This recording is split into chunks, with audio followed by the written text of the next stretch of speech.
Hello and welcome to Lesson 11, Money Management. There are only two rules in trading. The first rule is to preserve your trading capital at all costs, and the second rule is don't forget rule number one. Now, although money management isn't a sexy topic, and in fact, when you get into it in very detailed way, it can be quite boring.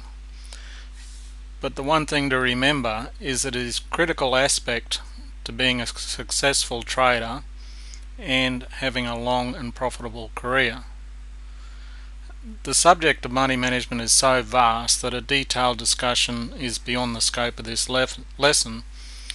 However, we will present the main points and show you how to use one of the more common types of money management. And at the end of the lesson you'll be able to apply this directly to your trading. You often hear stories of someone turning, a small stake of $5,000 into $50,000 or $500,000 in a very short time. And you can rest assured that when this is done, it's not done with sensible money management. And in order to achieve these type of feats, you either have to be extremely good or extremely lucky, but you're unlikely to be both. And at the end of the day, when the luck runs out, your account will be decimated in very quick time. And one of the main things to remember in trading is that luck should play no part. Your trading should be based on sound principles, probabilities, discipline, and above all, good money management. There's plenty of places where you can try your luck. For instance, you can go to the casino and have a very exciting time, and I'm sure the casino operators will welcome you with open arms. With money management, the majority of retail traders, especially newer ones, have no idea or implement any form of professional money management or risk management strategies. This is your opportunity to be ahead of the pack and make sure that you do apply some money management strategies. Now, why do we need it? Well, in the basic sense, good money management determines the difference between successful and unsuccessful traders. And there's been various studies done on this, and one of them proved that if you put 100 traders in with the same and started them with the same system with, say, a 60% win ratio, only 5 traders would be in profit at the end of the year. And they found that in spite of the 60% win ratio, 95% of the traders lost because they didn't apply any money management or very poor money management. And now, money management really is the most significant part of any trading system, but most traders don't understand how important it is. Normally they'll focus on, where do I get in and, where do I get out to make a profit, and they don't consider the whole risk aspect of the trade. And it's important to understand the concept of money management and the difference between it and actual trading decisions of, for instance, I want to go along the euro or something like that. Now, in a nutshell, money management represents the amount of money that you're going to put onto that trade and the risk that you're going to accept for that trade if it turns out to be a loser. While there are different money management strategies, nearly all aim at preserving your capital from high risk exposure. There are a couple of exceptions, for instance the betting style ones where as you have a loss you double up on the next trade in the expectation that your next trade will cover your loser. If that trade is also a loser, then on the third trade you double again, and you keep doing so until you have one win which recoups all your losses. Now that sounds great, but in practice you have to have extremely deep pockets and an extremely large account in order to handle it, and you must start off with a very, very small amount at risk initially, because as you double, the exponential growth on your position size is quite dramatic. And we won't be talking about any of those type of strategies here. We'll use sensible money management. Now, why is it so important? Well, really, with any strategy, you're going to have a series of losing trades, and you need to employ money management that gives you the ability to withstand that series of losing trades until your strategy comes into its profitable period, and then you recoup your losses and move ahead.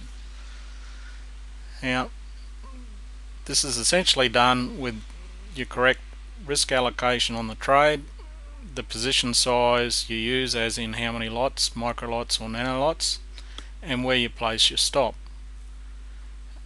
But bear in mind that no management system, no matter how good it is, can overcome a flawed strategy. So you can't expect to have any old strategy, apply good money management to it and come out ahead. It just doesn't work that way. And if you willy-nilly allocate risk, how can you ever expect to have consistent results and maintain a healthy account balance? You can't just choose your risk randomly by consulting your partner or a friend or the fellow next door, or maybe I'm feeling great today so I'll risk a lot more than I did yesterday. I mean, with that sort of approach, sometimes you risk 5% or 10%, 20, 30, or sometimes you feel it's a sure thing and you'll virtually bet the house on it. Now, that's not a sensible way to trade, and it's a good way to flush your money down the toilet, like the little picture's intimating right here.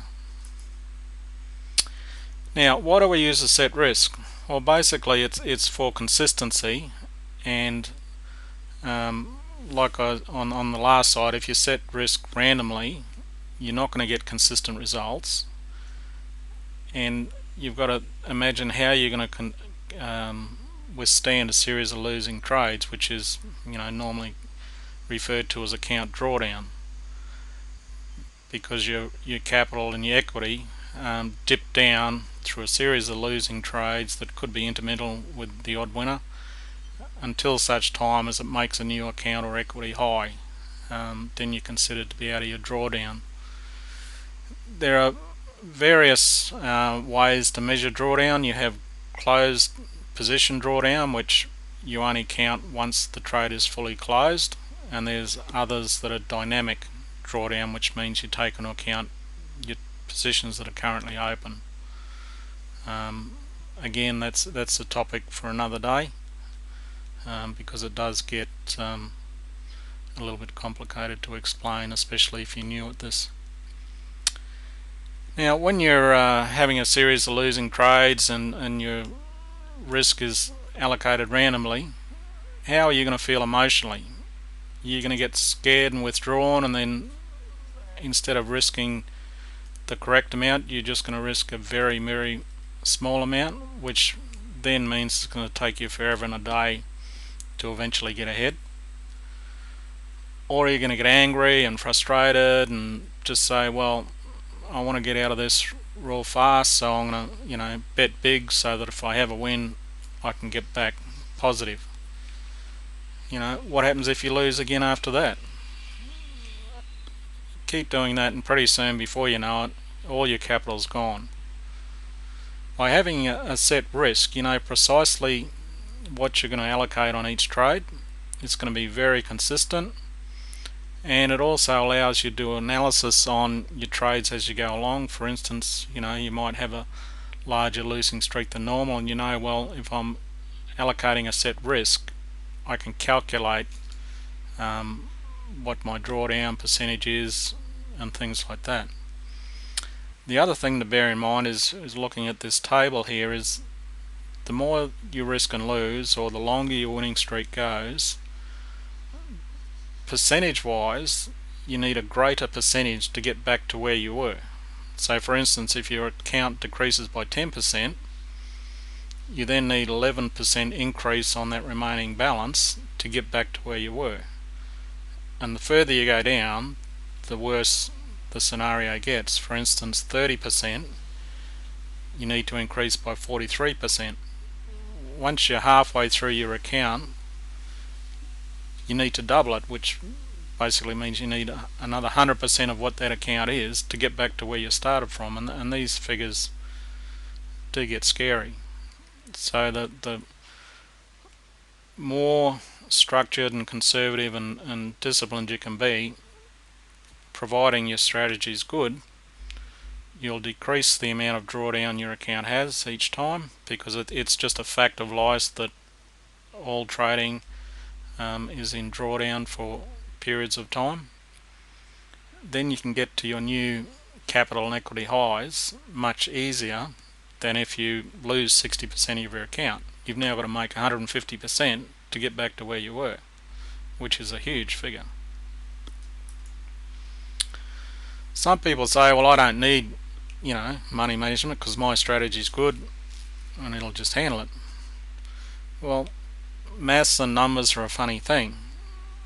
They don't always work the way you think they will. For instance, if you've got a strategy that wins 60% of the time, that doesn't guarantee you that out of every 10 trades you'll have 6 winners and 4 losers.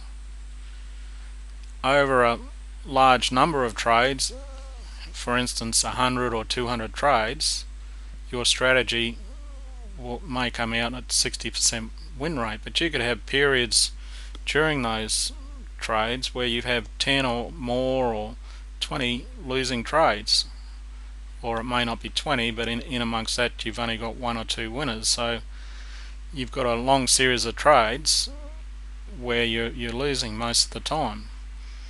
Now if you allocate, like we mentioned earlier, a high proportion of your capital to each trade, then it's very unlikely that you'll ever be able to withstand that kind of streak or drawdown, and more than likely you'll end up wiping your account out.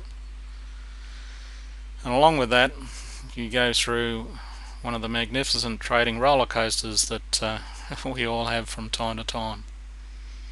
So again, to reiterate, in order to survive periods of drawdown, it's advisable to set your risk so you can cope with those periods.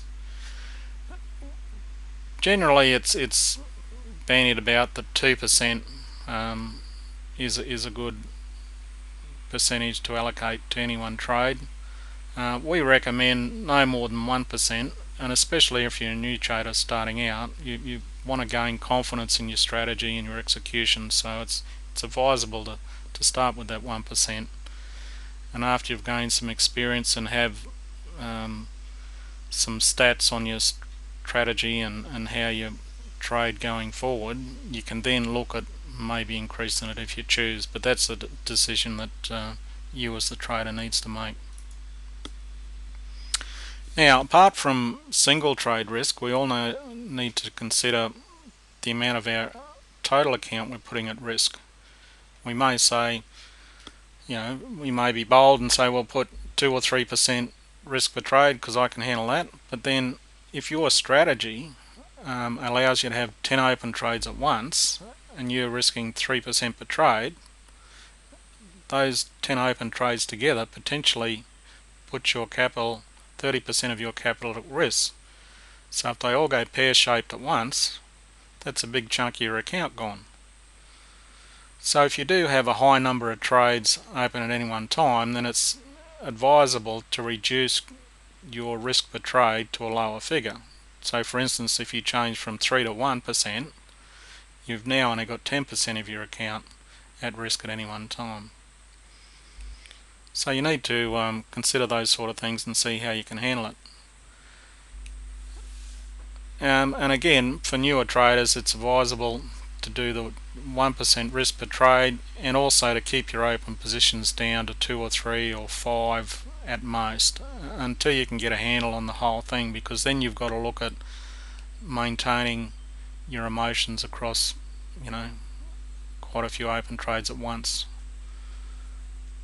But at the end of the day, it's your money, so you play at your own risk. We can only advise you to do that sensibly. Okay, now here's a point where most people get it wrong, especially in the early stages. Position sizing. Normally newer traders do this backwards. They'll look at a chart and find a position where they want to put a trade on, and they might say, well, I want to trade one standard lot. This is going to be my entry price. Now I've only got a small account, so I'm going to risk $100. In order to keep the $100 risk level with one standard lot, you're now forced to using a 10-point stop. Now that immediately puts you in a position where, depending on your strategy, 10 points is more than likely nowhere near enough to let that trade move and breathe the way it should do in the fluctuations of the market. So now, instead of your stop being determined technically, you've determined it by the actual lot size you want to trade against how much you want to risk, which is backwards.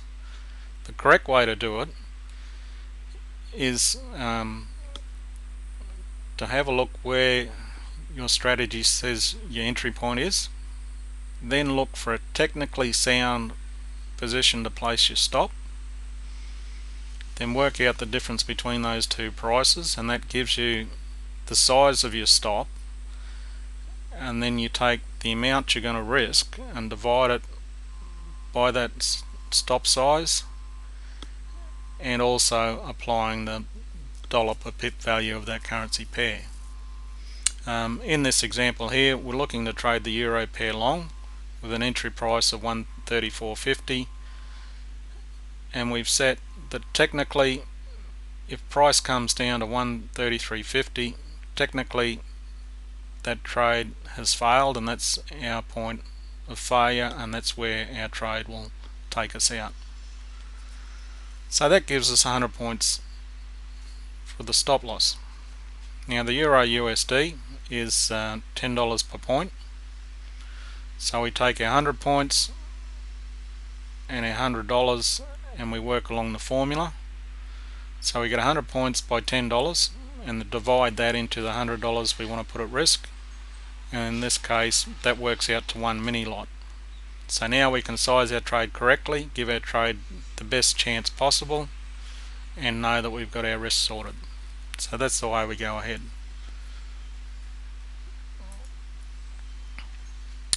Now position sizing does get a little bit tricky because not every currency pair has the same dollar value, and it can get quite complex to work out, especially if you're trading some crosses that you need to go back and find the parent pair, and then you've got to work it out. You basically got to do a couple of calculations to get the correct dollar per pip value so that you can work out your position size correctly.